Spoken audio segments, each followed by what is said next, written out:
Привет, друзья! С вами Одинокий Джейсон. Как вы поняли, я решил ночью провести стрим. Уже вечер в Бангкоке. Небоскребы все потухли.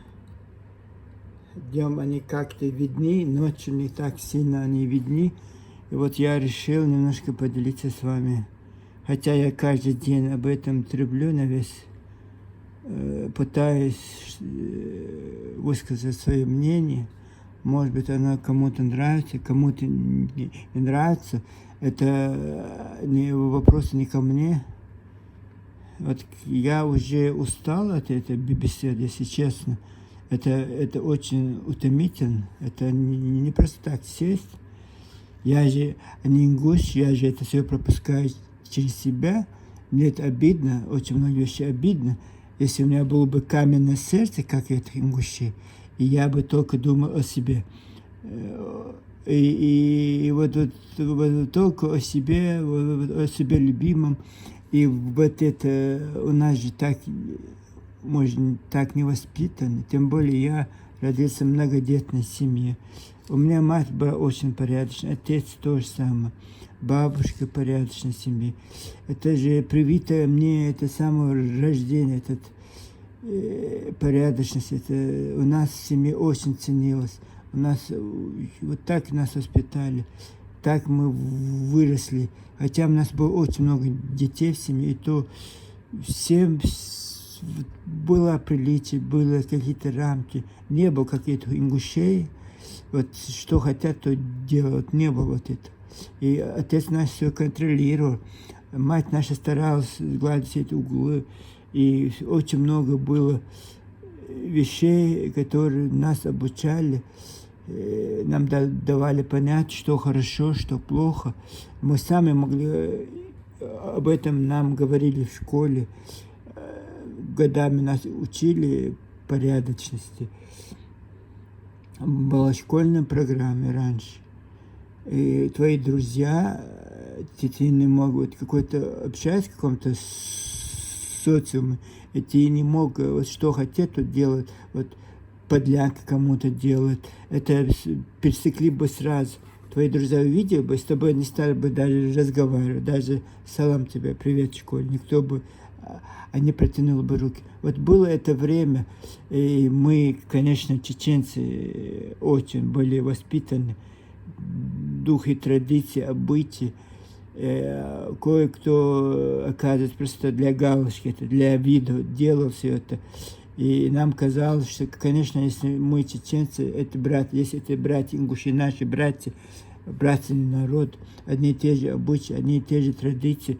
Просто казалось, что это автоматически они, как мы, как питают, губка питает эту влагу, точно так же они и питывают вот это наши вот эти традиции, наши обычаи, не только наши чеченские, это кавказские, у нас гостеприимство, это не просто звук, не просто слова, это обязанность принимать гостей, и обязанность с соседями прилично себя вести. И вот все вот это, оказывается, городские ингуши, которые жили в Владикавказе, Грозном, и в Москве, где-то в Петербурге, вот им, они чувствовали себя, вот, мимо них это прошло, как это мы не увидели, вот это тоже непонятно, хотя мы старались за ними наблюдать, их чувство иногда приводить, когда они там понтовались, вот это. Было очень много странностей, которым нам, чеченцам, трудно было понять. Сейчас я бы понял бы. Вот они начали бы свои разговоры, вот этот, темнить начали бы, в этот полуправды, вот это я сразу понял бы, вот, что вот, раньше это мы же не знали, кто они такие. Мы же верили и этими товарищам. И вот, представляете, вот точно так же бывает, вот в семье то же самое. Вот, когда рушится твое вот это внутренний мир, это очень страшно. Это очень страшная вещь. И товарищи даже не поняли, что они совершили. Они еще так убедительно этот спектакль сыграли, еще продолжают вот эти сказки сочинять. И если мы поняли бы, вот нам казалось, естественно, 1, 2, 3 года, 4 года они должны успокоиться, и вот это, и как-то прийти в себя, и дальше ходить, дальше жить. Сколько войн было на нашей планете, сколько вот этих конфликтов было, что Монголия 1000 лет тому назад захватили всю вот эту Русь, они перерезали все эти города, Рязань или Ярослав, я не знаю, какой-то город полностью, детей, женщин, стариков, мужчин, всех они, чтобы что-то там случилось. Вот они перерезали всех, вы же на Монголию, на этих татар, они злились, забыли это уже с этой истории. Точно так же вот эти немцы, вот немцы напали на Советский Союз, на Европу, сколько они принесли горы вот эти евреи. Но от этого эти евреи, они же, немцы же не стали их врагами. Их врагами был Адольф Гитлер. И вот имя, конкретно имя, вот это и все, и вот они же не стали врагами на все оставшие века, хотя они даже братскими народами не были, хотя они просто жили, эти евреи, это Германия, Польша, везде.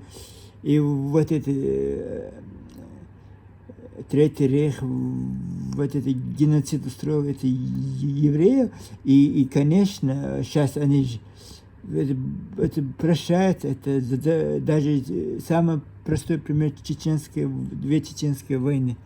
Мы что, кричим, бьем себе грудь и проклинаем Россию? Нет.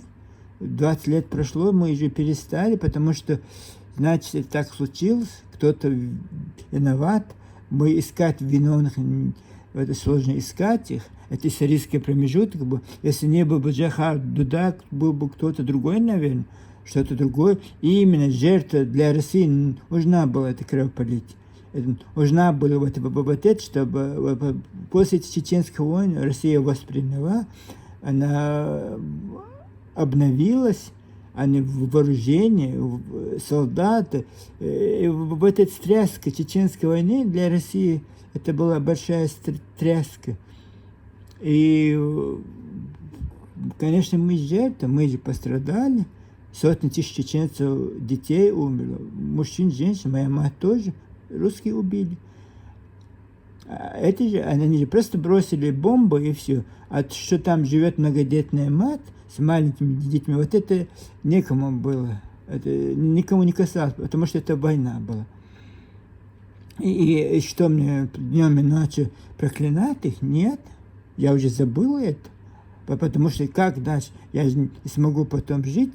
Или у меня должен быть свой жизненный выбор, я в этой стране остаться, конечно, не смог, поэтому уехал. Я почему это говорю, что вот я вот не пойму вот эту злость, вот это годами ты копишь, живешь в Чечне, Ингушетии, ты ненавидишь этих чеченцев, но ты не можешь сказать, что ты их не любишь, ты притворяешься им братом, родственником, соседом, и хорошим смеешься, глаза свои открываешь, рот открываешь, а потом проклинаешь их, и какие-то вот это. Просто я это почему так говорю, потому что я это проходил. Если я не проходил бы, я вот так со мной ингуши общаюсь, при мне вот это за моей спиной, что не только они говорили, вот такие лицемеры, и я не знаю, мы ни одного ингуша к стене не поставили, не расстреляли. Что там, что за проблема? Вот я не пойму. Вот они плачутся, орут, геноцид Осетии устроили. Но хорошо устроил вам Осетии геноцид, это ваши слова. Мы-то им не верим теперь больше. Вот, да. Почему вы очень так толерантно к этому относитесь? Это, почему вы это забыли? Почему это... Простите, это правильно, нужно прощаться. Обиды нужно прощать. И не было примирения у вас. Почему-то как-то само по себе вы как будто бы этого сейчас, как будто этого нет. У вас не осетино-ингушский конфликт, у вас не события пригородного района, у вас официально трагические события осень 92 года. Вот это все. Больше никаких разъяснений. Вот догадывайся, это был геноцид, это была обоюдная война. Это что это было? Вот не поймешь.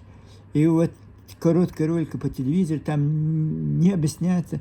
Подрастающее поколение, конечно, это события 92 года, события 91 года, и вот для них это одно и то же, и нет конкретики. Если действительно мы пострадали бы, действительно был бы это ужас, и вы бы так легко вот так не отнеслись бы. Интересно, как это получалось. Сперва вас русские утюжили в 92 году, пришли осетины, они защищали. А потом сразу же, нет, вас убили, типа, ваш это рассказ, ваш труп еще лежат на площади Назрани, а вы с этими русскими, которые вас убивали, пришли захватывать чеченские земли.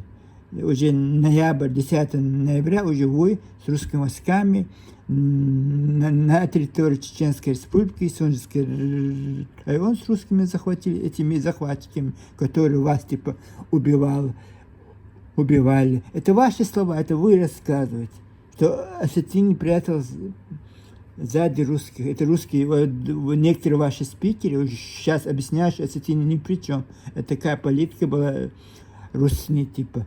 И очень убедительно вы все это рассказываете. Я-то понимаю, что с вами случилось, что вы сделали. Люди, вот, которые родились после этих событий, эти люди же не поймут, если вот так культурно, как будто бы это время депортации. Это то же самое, вот описываете только травму, вот это половина ролика. Если минутный ролик, 20 секунд вы говорите про это, никакой конкретики, а потом показываете мечеть, это стариков, которые сага, в это траурное мероприятие. Они похороны.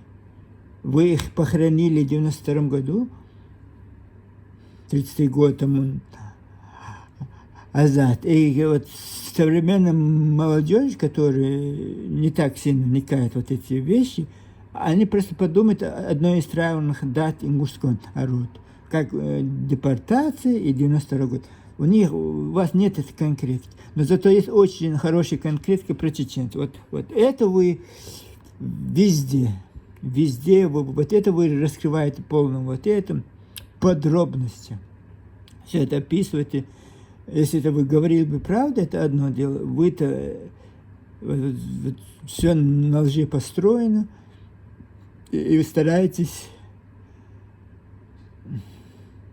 ваши хотелки, ваши вот это выдавать за действительность, вашу ложь выдать за действительность. Конечно, это на вашей совести, это ваши братья ингуши. Это вы сами это говорите. Это мы, чеченцы, они говорим, это вы говорите. А потом чеченцы, которые это услышат, обязательно услышат чеченцы. Как я 8 лет терпел, молчал, думаю, сейчас я начну, потом это надо же. Если ты открыл рот, ты должен закрыть его тоже. И я просто, когда я год тому назад в этом Бангкоке, вот точно так же вечером сел и сказал, что мы с вами, они братья, я сказал это общее, только в одном примере, вот Рамзана Кадырова, как вы это Кадырова не любите, как вы вот какие-то притязания, вы живете у себя, я просто объяснил, что Рамзан Кадыров, чеченцы, вам никакого отношения не имеет, вы уже 33 года живете отдельно, вот про своих руководителей говорите, про свои проблемы говорите, оставьте наши чеченцы в покое. Вот такой был ролик, и то я просто увидел комментарии, вот обида взяла, и я просто ответил вам, что вы не братья, вы лицемеры, вы лгуны. И вот это началось, и уже почти 50 роликов часовых я снял. Я рассказал, что мог. Да, это не так гладко, не может быть и так красиво, как бывает у блогера. Я вам, а не блогер, это бесплатно.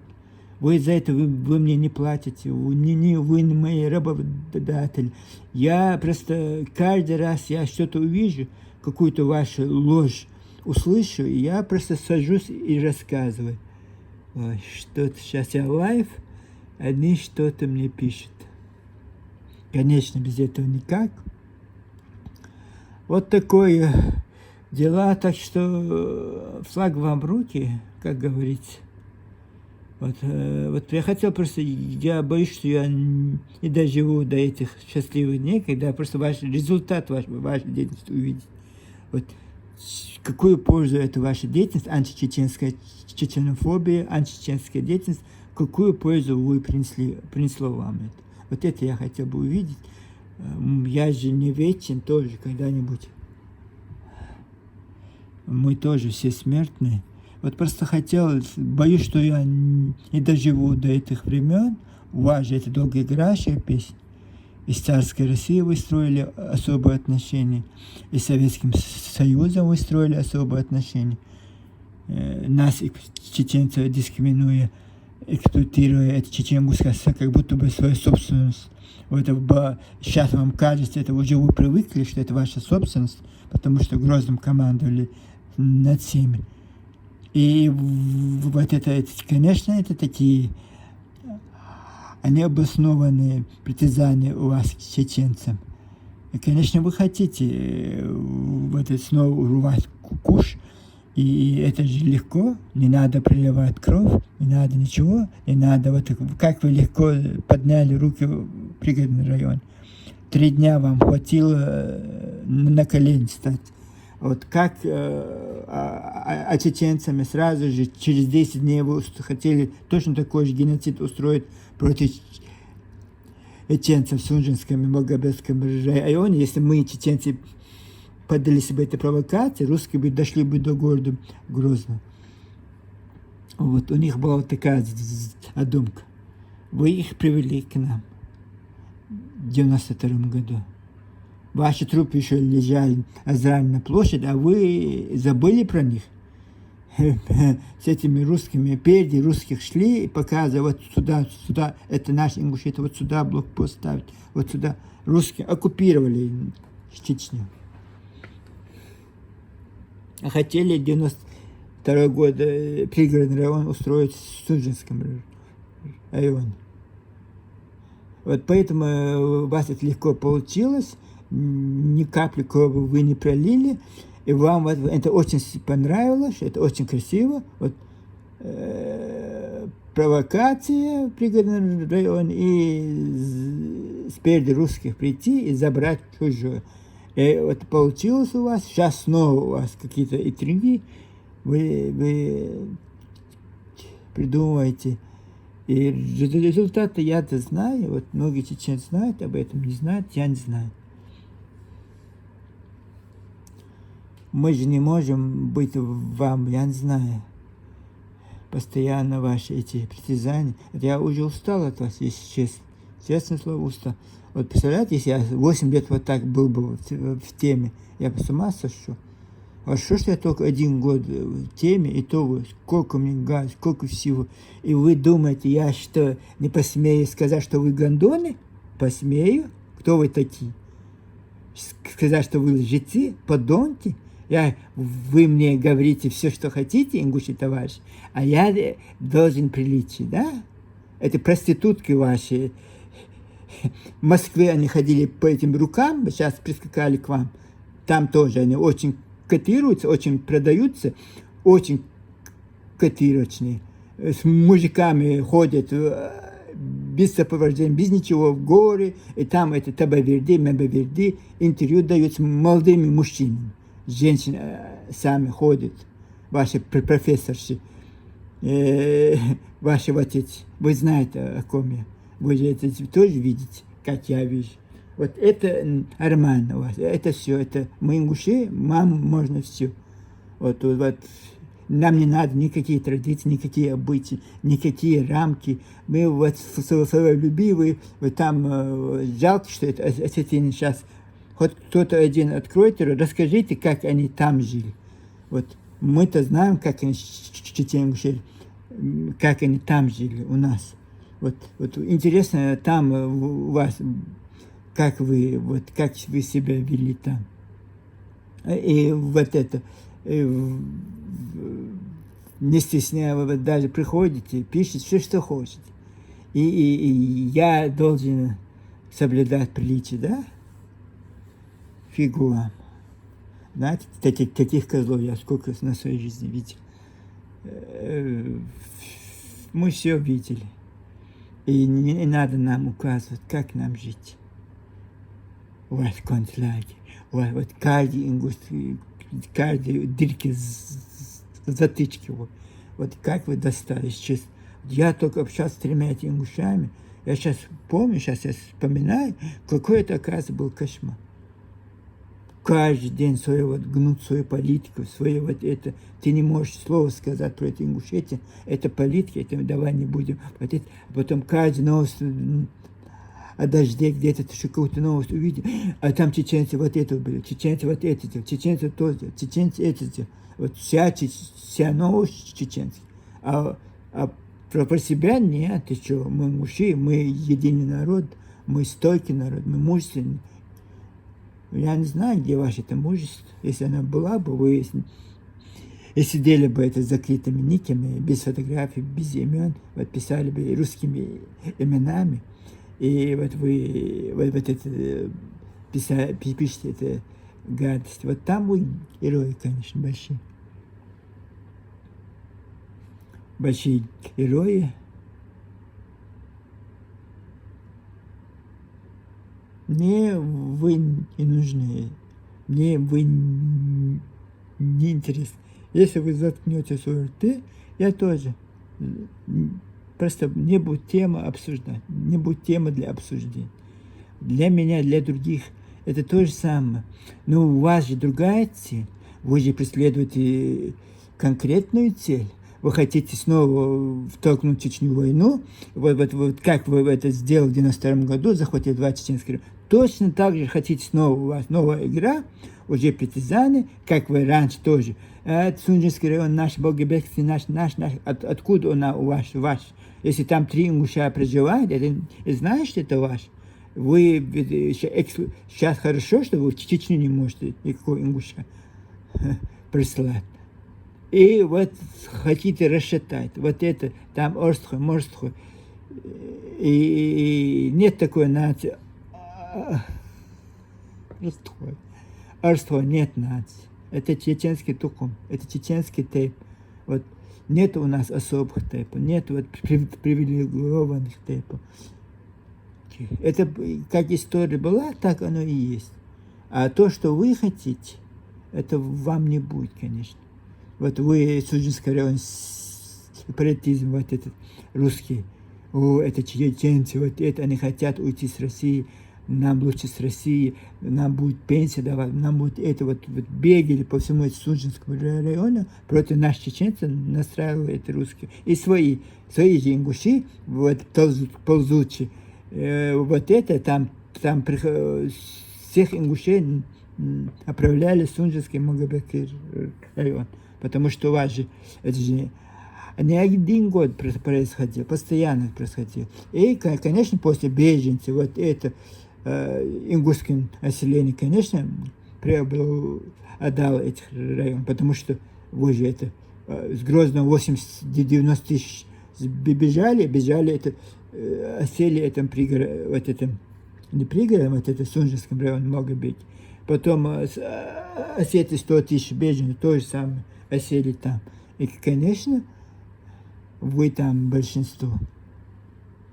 Но это не значит, это там это нет такого понятия, если ты живешь в Ингушетии, это ваша земля. Это по юридически она чеченской территории. Мы это забыли, мы это вам оставили.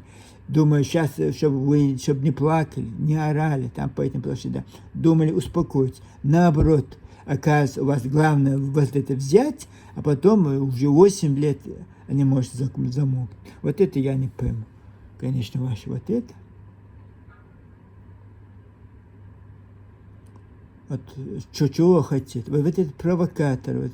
Жалко, что даже спецслужбы России должны были, они же ведут экстремистскую деятельность, они ведут национальную вражду, вот это Бузуртанов, вот это вот Чабиева, все вот это Щобла ведет вот эту деятельность, и можно было, жалко, что меня там нет.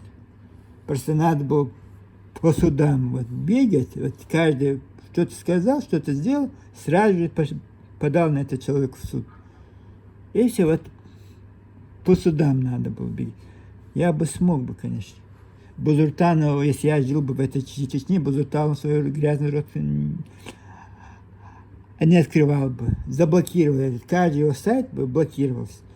Каждый, вот, потому что это античеловеческая деятельность, это адрахды контент. Это противочеловеческий контент, а YouTube очень строгий с этим. Просто я бы вот, просто сесть, что он говорит, вот это, и все, достаешь, отправляешь, достаешь, отправляешь. Просто, наверное, другие заботы у людей. Это в Европе живешь, все хорошо, никаких забот. Это интернет, это ингуши. Наверное, там уже другие заботы. Надо кормить семью, надо заботиться о близких, родителях, матерях, отцах. Вот поэтому, наверное, рук не доходит. Бедные чеченцы и так после этих войн, после этих руин еле-еле встали на ноги. Поэтому вы истерики у вас, ингуши. Вам нравится это?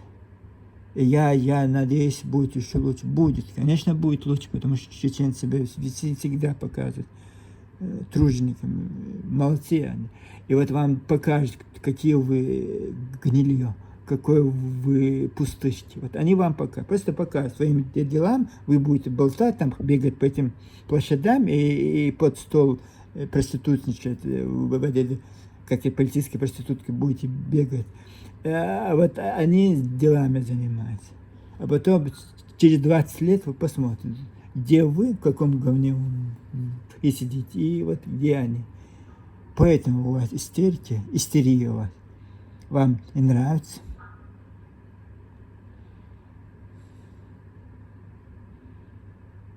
Вам не нравится ваше? Вы знаете, что это в 46 поселках никакого чуда, скорее всего, не произойдет у вас. Не будет рывка, не будет скачка. Тем более будет молодежь уезжать. У вас вот как эти армяне. Пустая будет ваша республика. У вас там еще войны не было. Не дай бог, любой конфликт, все, население у вас сбежит примерно уже быстро. Как они сбежали с Грозного. Ваши товарищи мужчины.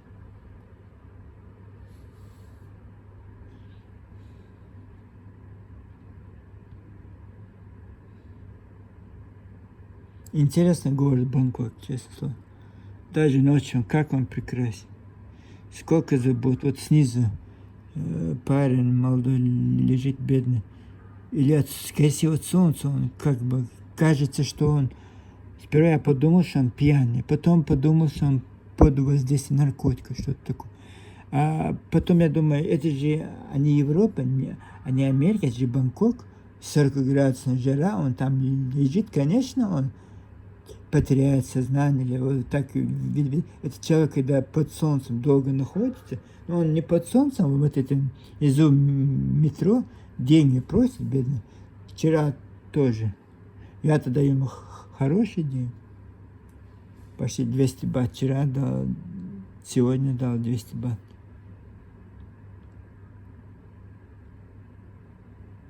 Хоть что-то покушать. Может покушать себе, что-то купить, если нет денег. Вот проблем у людей хватает. И у чеченцев, и мужчин, наверное. Но вот эти из-за блюда достали сейчас лицемерие, этот провокатор. Горстка вот этих людей, какая-то считает себя элитой и Ингушетии, элитой Ингушетии. И вот они все, что хотят, творят. Полиция молчит, потому что боятся. Потому что они же отравят потом тысяч вот этих сумасшедших ингушей на них. Вот они боятся вот что-то сделать и что-то вот это. заблокировал, вот этот Руслан, вот этот Бузуртанов, они проживают на территории Российской Федерации. У него есть родственник, у него есть сестра, сказать, брат, семейный, вот это, надо надавить, собрать, идите сюда. Вот это, если он, вот это, и принять меры, конечно, очень легко. Вот такой провокатор. И Европе он не нужен. Нигде он не нужен. Просто полиция обратится, и все. И его поймают, его закроют. Даже в Бельгии, если он находится в Бельгии, или во Франции, или в Германии, его закроют, потому что эта деятельность, это так не античеловеческая деятельность, это оно экстремистское, оно преследуется во всех странах. Даже если так предположить, я-то не знаю, по-моему, он турец, но я не знаю, где он находится. Если он на Азране такое творит, вот это да. Стыд позор вам, правоохранительные органы Ингушетии. Вы легли под этого сумасшедшего. Тогда получается. А так понятно, если он находится в другой стране, кто-то ему деньги, вот этот дагестанский Керимов, Гуцериев, богатые люди, которые античеченские деятельности у них происходит. Вот они, наверное, отстегивают бабки, чтобы он говорил это. Кто-то отстегивает. И далее могут заинтересованы грузинские спецслужбы, да и украинские спецслужбы заинтересованы, чтобы чеченцев дискредитировать. Они заинтересованы. Даже сами русские. У них же разные кабинеты в Москве, разные интересы, разные, как говорят, головы Кремля, имеют разные головы. Вот такое деятельность, эти люди просто, ну так не должно быть. Какой-то ингуш должен сказать, а прекратите, закройте свои рты. И чеченцы, давайте мы сейчас все прекращаем. Вот они сразу не получится, когда вот такое-то числа, все ингуши прекращают, вот это братство против народа, вот это, и чеченцы. Все, закрываем ты, никто не имеет права открыть. Если открываешь, все, вся эта республика, и чеченцы все, и Ингушетия, все закрывает. Нет это. Мы делаем вид, что ничего не происходит. Где-то там интернет, где-то там в Магасе, Азране, кто-то там что-то сказал. Это нормально. Это не про нас. Как это ингушское телевидение, День единства народа, сняла вот этот репортаж. Ни одно слово про чеченцев. А в самом вот государственном телевидении Ингушетии снизу написан текст «Друзья и соседи». Вот так написано. Я думаю, они сейчас по чеченцу тоже скажут и скажут про друзья. Они друзья, запятая, и соседи. Странный заголовок. Вот этот заголовок меня привлек. Я просто хочу, покажите своих друзей и своих соседей. И что вы думаете? У нас в Ингушетии проживает 18 народов, азербайджанцы, армяне, туркменскотинцы, представляете, казахи. И когда сказали афганцы, вот я вообще упал. Чеченцы ни слова, которые 20% населения, ни слова. Целые города, села у них чеченским населением, ни слова про чеченцев. Про осетин тоже. Самое главное, кладбище осетин, да, вот мы изгородили, вот это охраняем их, не дай Бог какой-то провокации кто-то сделает, сразу опровержение, сразу вот это телевидение мужчина выступило, собрало этих людей, экспертиза по этим кладбищам. Видите, они разрушили осетинское кладбище. А про чеченцев можно все что угодно говорить, и телевидение Ингушетии опровержений никаких. Вот сказать, там же можно снять, видите, вот что-то говорят, это не правда, потому что у них же есть история, у них же есть научно-исследовательский институт. Это Чехкиево, это что, пустое здание или Ардел ингушский? Там же тоже люди работают. Вот это какой-то дать интервью, скажет, что это неправда, почему лжет, опровержение. Нет. Делаем вид, что нет. Вот осетина касается, да, сразу подключилось телевидение, правоохранительный орган, и вот расследование. И дай Бог, осетины подумают, что они разрушили могилы мертвых. А живых чеченцев гнобить, рассказывать, осквернять их чувства, вот это издевательски, вот это нормально. Мы будем делать вид, что их нет. Вот, я представляю, молодежь, школьники, студенты ингуши вот смотрят ингушское телевидение, там никогда чеченская речь нет. Это люди, которые всегда 10 тысяч человек, почти полный поселок, чеченцы, Карабулак, везде они. И вот они дают интервью только по-русски и по-ингушски. Нет такого, что по-чеченски. Они же могут это понять. Даже чеченцы будут давать интервью, это они могут понять, о чем это человек говорит. Нет, ты что, нельзя. Вообще делают вид, что чеченцы вообще, они проживают ингуши. Только ингуши проживают, их 500 тысяч. И вот это странно. И потом вы говорите, что вы очень хорошие, приличные люди. Я поверю любому, кроме ингушей. Вот я вам верить не собираюсь.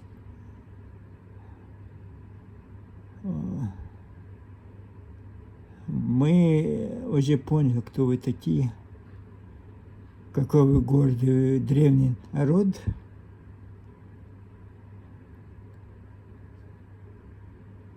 Древнее моих тапочек, которые мне в гостинице. А далее вот вы древнее вот этих тапочек, да. И вот ваша история, вот ваши корни.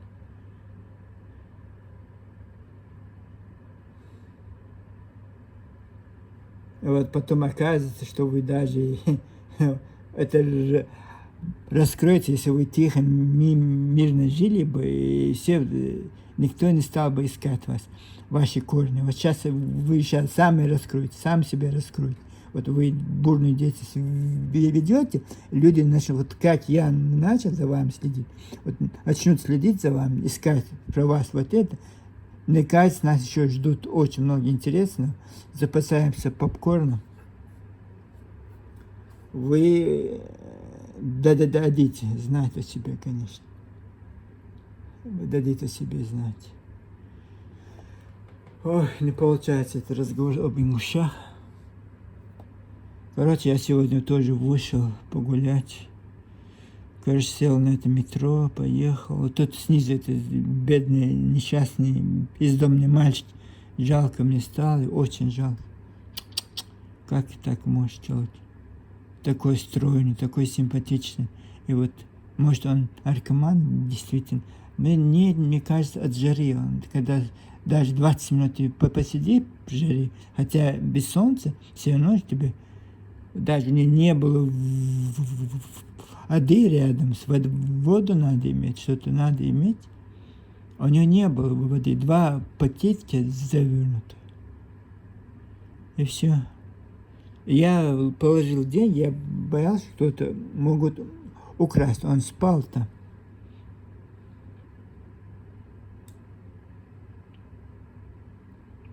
Вот так пошел в ту сторону, где я раньше гостиница была. Там немножко походил. Там тоже везде свои проблемы. Потом этот человек зовет меня, давай, я тебе сделаю массажный салон. Потом думаю, можно действительно пойти. А что делать, не знаю, в Бангкоке? Или в магазине шопиться надо, или сидеть в ресторане, или сидеть в гостинице, или ходить на это массажи. Что-то, фуд-массаж, я не знаю, на ноги, как вот, когда я заказываю полный массаж тайский, они тоже на ноги делают, почти час на ноги делают массаж. Может, это, поэтому я тоже хотел бы нек-массаж, вот для спину они делают, спину делают, ноги делают, очень хорошо делают ноги и спину. И вот я бы отдельно бы заказывал вот это на ноги, потому что их мастерство, это, они все разные, очень стараются они. Некоторые вообще очень сильно стараются, чтобы тебе деньги, чтобы я чаевую кинул. И очень, конечно, это здорово. Жалко, что у нас в городе нет вот таких услуг. Конечно, есть все массажи тайские принимать, но это не то. 30 минут, час максимум. И это совсем не то. Таиланде тайский бокс, тайский массаж, тайские лакорные фильмы, которые он снимает. Все у них тайское. Тайская еда, очень, все у них тайское. Еще что-то было тайское, которое нет нигде. Молодцы, тайцы. Молодцы. Вот сейчас я смотрю вниз, они там влюбленными парами ходят, веселят. Не знаю, что можно в 8 часов вечера делать на улице. Для меня это вообще дико. Я не любитель вечера, я люблю уже 9 часов, 10 часов сон. Но просыпаюсь зато рано утром. Вот это я, да. Утром просыпаюсь,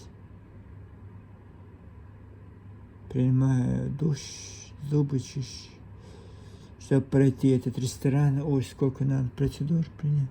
Сегодня 6 часов 30 минут встал, чтобы к 7 быть в ресторане, кушать. Я не люблю, когда толпа прибегает после 7. И вот этот столы, вот все забито, это аккуратно сел возле окна, только один, и кушаешь спокойно себе.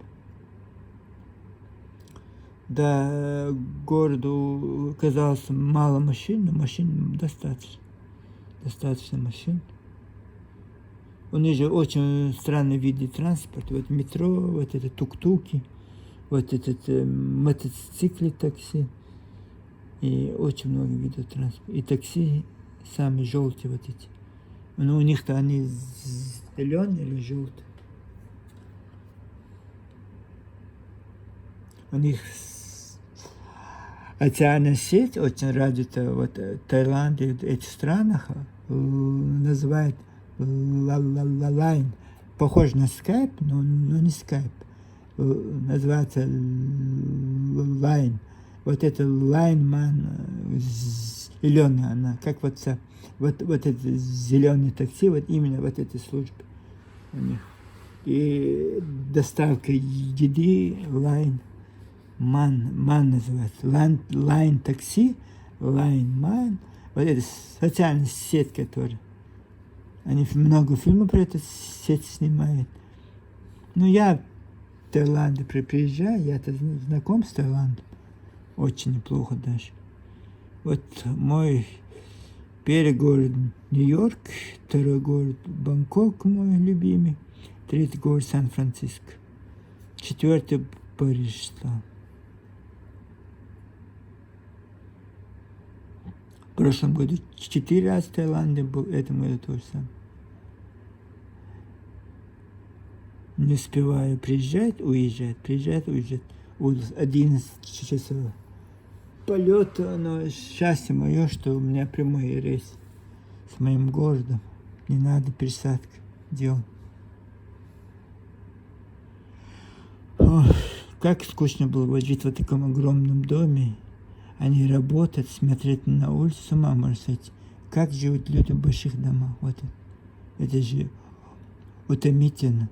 Я сижу, вот, наблюдаю за ними. Целый день я вот так сижу в гости, больше делать нечего. Или фильмы смотрю, или наблюдаю. О, хорошо, что я вспомнил. Я же могу свой лаптоп включить.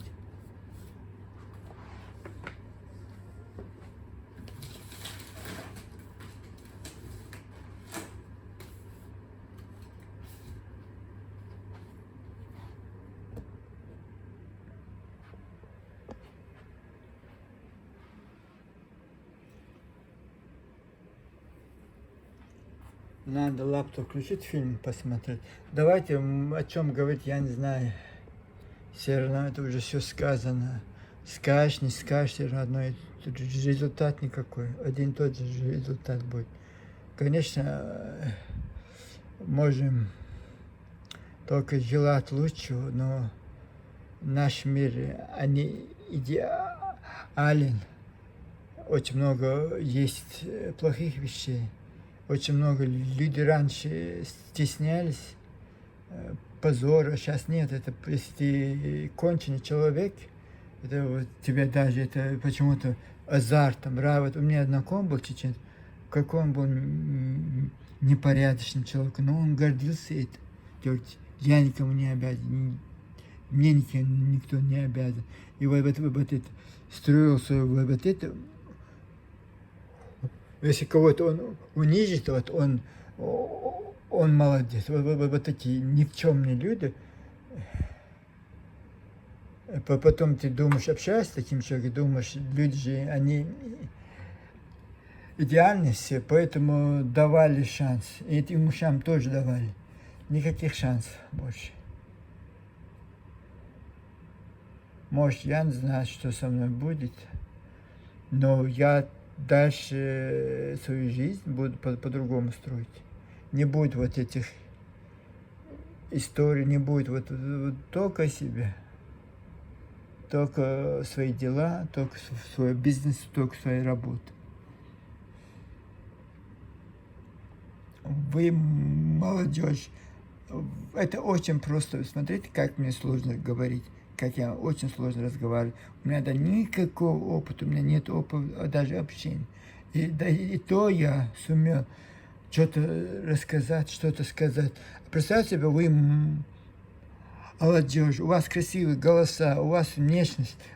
Почему вы не можете вот так просто сесть ради всего? Вот это же для вас это будет хорошо. Вот сесть и защищать свою честь своего народа. Нужно быть немножко патриотичным. Не как эти ингуши лжепатриоты, которые оскорбляют других, присваивают чужое. Вот, нет, это фальшивый патриотизм, это лжепатриотизм. А вы, зная, кто вы такие, даже если эти другие народы, если вы видите вот в вакханале вот этих ингушей, их можно остановить.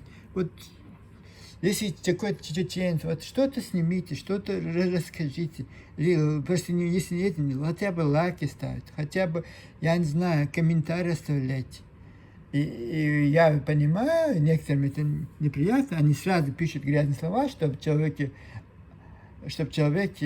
меньше высовывался. И хотите, что хотите, пишите. Вот то, что вы пишете, это вы про себя пишете, про своего отца пишете, про свою мать пишете, про свою сестру пишете. Это вы про себя, про свою семью пишете. Мне, чужому человеку. Я вот так это воспринимаю. Вы говорите, что вы голубой, вот наш вы голубой.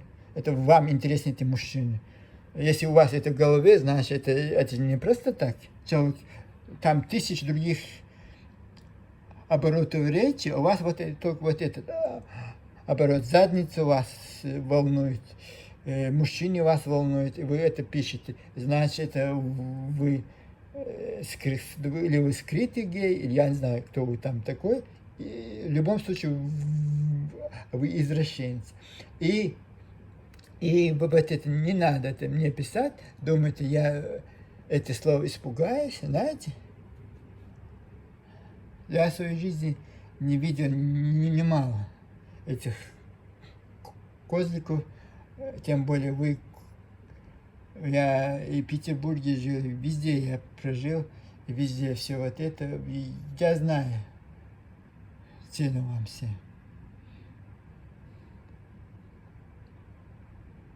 Это женщины, которые ингушские пишут эту грязь. А вы кто такие? Проститутки. Вот поэтому вы все приехали в Европу. Вы пишете эти грязные слова. Вот именно вот те, кто пишут это. Они другим. Это не на ваш адрес. Не надо на себя брать ответственность за этих подонков. Вы же они берете ответственность, когда они нас оскорбляют. Вы молчите. И сейчас промолчите. Это не ваш адрес. Вот такой. Сидит японский магазин Донки. Вот они, этот как раз вот эта дорога, и вот это район МБК-центр. У меня в комнате очень большой свет, потому что все это смотрят на меня. Я жалюзи двинул. Все видят меня. Там некому смотреть, конечно. Видите, да, люди, да? Это уже 9 час пошел, по-моему.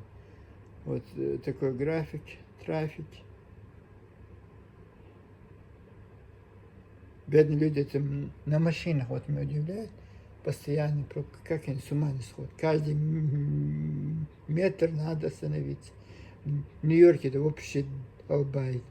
Каждый метр, каждая улица, светофор. Ой. Ну, такой.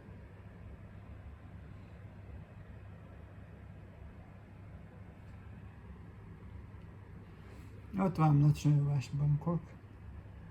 Конечно, ночная жизнь очень бурлит. Вот отсюда эта жизнь перекочевала в Каосан-стрит, где я гостиницу снимал.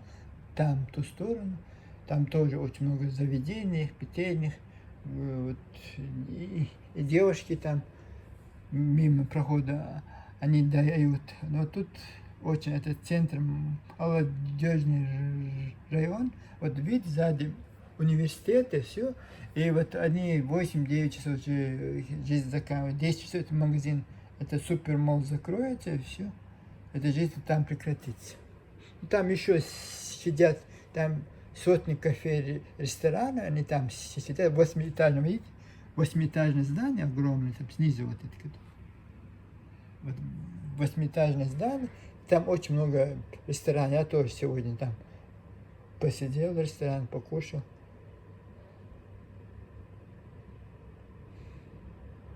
Интересно, у них была подача еды, вообще я ошеломлен. Такое большое яйцо я не видел. Оказывается, они снизу рис, круглый рис, как будто бы его выпекли.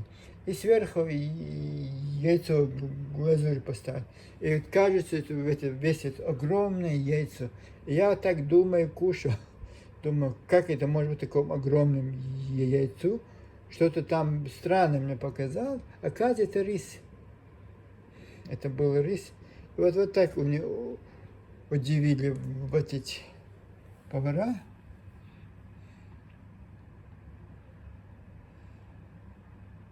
Потому что, почему я в ресторанах кушаю, чтобы они, еда у них очень такое острое, много сладостей, и вот нужно остроты, конечно. Нужно остроты, иначе метро тоже ходит по расписанию.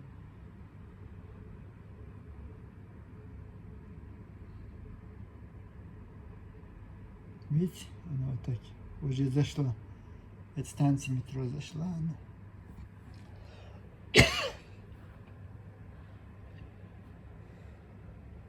Это очень плохо, когда открыто. Они где-то открыли окно, открыли двери, и туда залетел. Я не знаю, такого комара я еще не видел. Огромный, как тело. Страшный вид. Ой-ой-ой. Там 2-3 человека тут сбежали. Я думаю, как мне прикрыться этим комаром. Они же здесь укусят. Кошмар. И сразу же какая-то страшная реакция пойдет. У них же госпиталь. Вот это, думаю, сейчас не хватало. Хорошо, что потом выскочила. Сама выскочила. Огромная муха. Как будто бы пчела, представляете? 10 раз больше пчелы может. Как стрекоза, у нас бывают стрекозы такие. А у них это вот этот, как пчел. Дикие пчела, я не знаю. Вот он, вот это метро, почему вот так сверху открытие, когда открывает двери, может все что угодно лететь, представляете? Какая-то убийца зайдет, вот этот метро, вот этот поезд, и все. Пассажиры должны спасаться. Вот такое, я, к сожалению, вам не могу показать это. Ночная жизнь города, вот они вот так. медленно, не спеша, куда-то идут, бегают. Вот транспорт в ту сторону очень много. А почему, тоже непонятно. Вот эта улица Рам, вот центральная улица, вот она идет туда, вниз. Вот такой. Ну, кто приедет в Бангкок, это, а вы знаете, МБК-центр, это всем известен, Сиама, район Сиама.